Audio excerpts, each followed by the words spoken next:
Oke, bank syariah. Kalau mendengar kata syariah itu pasti bikin hati rasanya tenang gitu ya. Karena ekspektasi dari kebanyakan orang, kalau udah mencantumkan syariah, itu pasti di dalamnya terdapat aspek kejujuran yang jadi nomor satu. Selain itu, ada juga aspek transparansi, ada aspek amanah, dan lain sebagainya. Setidaknya ya memang seharusnya seperti itu. Tapi pernah nggak sih kepikiran kalau bank yang membawa nama Islami itu justru terseret kasus yang bikin orang-orang tuh mikir lagi, ini syariahnya di mana nih?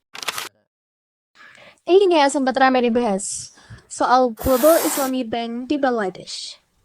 Dulu, Global Islamic Bank ini mereka tuh berani tampil percaya diri di depan publik, membawa-bawa nama besar syariah mereka. Tapi belakangan waktu ini, setelah diadakan audit ulang oleh otoritas keuangan Bangladesh, ceritanya ini berubah nih jadi sesuatu yang bikin kebanyakan orang merasa gak nyaman. Tapi kita nggak akan langsung gas sih, Bu. Kita coba tarik dulu ke belakang biar lebih jelas nih awalnya. Jadi, Global Islamic Bank ini berada di bawah S. Allen Group yang selama beberapa tahun laporan keuangan mereka ini terlihat sangat mulus ya, cantik, rapih gitu. Di tahun 2023 nih contohnya. Pada tahun itu mereka bahkan mengklaim bahwa mereka mendapatkan profit yang besar. Bahkan sampai udah siap-siap nih pasang rencana untuk membagikan dividen tunai dan dividen saham. Ya pokoknya kalau cuma melihat angka yang mereka rilis, itu kayak ngelihat laporan perusahaan impian lah. Tapi begitu auditor independen masuk, wah ini nih beda sekali. Menurut laporan investigatif The Business Standard Bangladesh, bank mereka ini bukan untung tapi malah sedang merugi besar. Angkanya sekitar 2 crore 25,90 ribu taka, tapi yang diumumkan malah laba mereka sebesar 128 crore taka. Bayangin ya, angka yang seharusnya warnanya ini merah tua, malah dipoles mereka menjadi warna hitam manis. Ya kalau dipikir-pikir ini bukan lagi sebuah ketidaksengajaan, bukan cuma sekedar salah ketik. Tapi ya kalian tahu lah. Dan bukan cuma itu aja.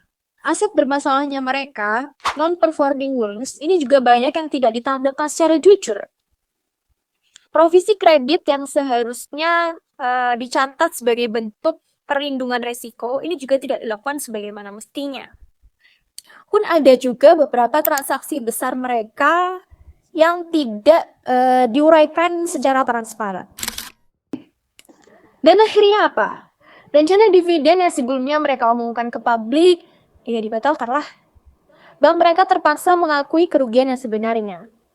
Kemudian masuk di tahun 2024 sampai semester awal 2025, laporan mereka makin turun tuh performanya.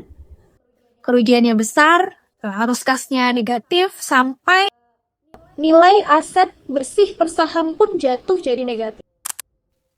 Nah, di sini nih poin pentingnya.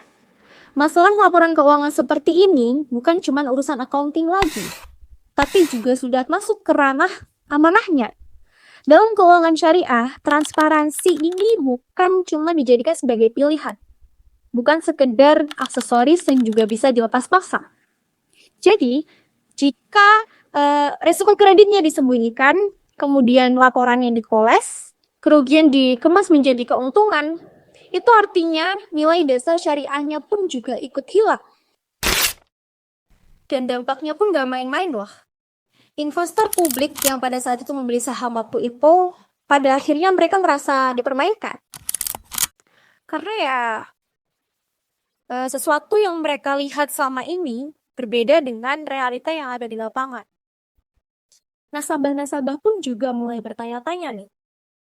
Kalau angka saja sudah tidak jujur, bagaimana dengan dana mereka? Dan akhirnya muncul nih pertanyaan yang cukup berat dari kasus ini. Apakah Global Islamic Bank ini benar-benar syariah atau syariahnya cuma dijadikan sebagai label saja? Lalu, apabila kasus seperti ini dibiarkan, apa kabar masa depan keuangan syariah di negara lain? Jadi pelajaran yang dapat diambil, pelajaran paling penting adalah jangan gampang terpukau dengan label. Label Islami di nama bank tidak tentu menjamin amanahnya. Yang membuatnya amanah adalah bagaimana proses, pengawasan, dan transparansi mereka. Dan di dalam kasus Global Islamic Bank, 3 hal tersebut tidak sejalan sebagaimana mestinya. Oke teman-teman, semoga kisah ini bisa membuat kita menjadi lebih peka ya, lebih berhati-hati lagi. Karena keuangan syariah bisa menjadi sangat kuat, bisa menjadi sangat baik, asal nilai dasarnya tidak ditinggal. Oke, itu dulu pembahasan kita hari ini. Terima kasih sudah mendengarkan dengan penuh perhatian. Semoga teman-teman selalu sehat dan sampai bertemu di video berikutnya.